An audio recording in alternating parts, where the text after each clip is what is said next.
Pemirsa, KPU Palembang memastikan jika dari hasil verifikasi administrasi, berkas 3 pasangan bakal calon kepala daerah Kota Palembang telah memenuhi syarat untuk maju di Pilkada Palembang. Selanjutnya, pada tanggal 22 September KPU akan melakukan rapat pleno penetapan.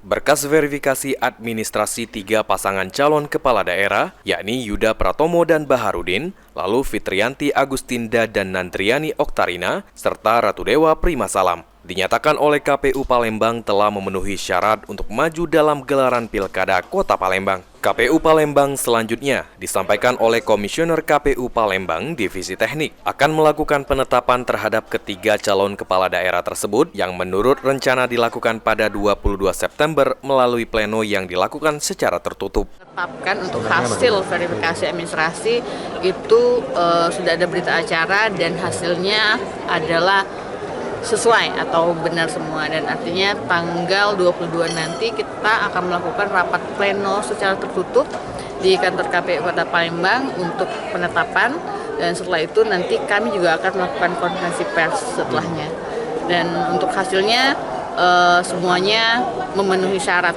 untuk ditetapkan sebagai pasangan calon.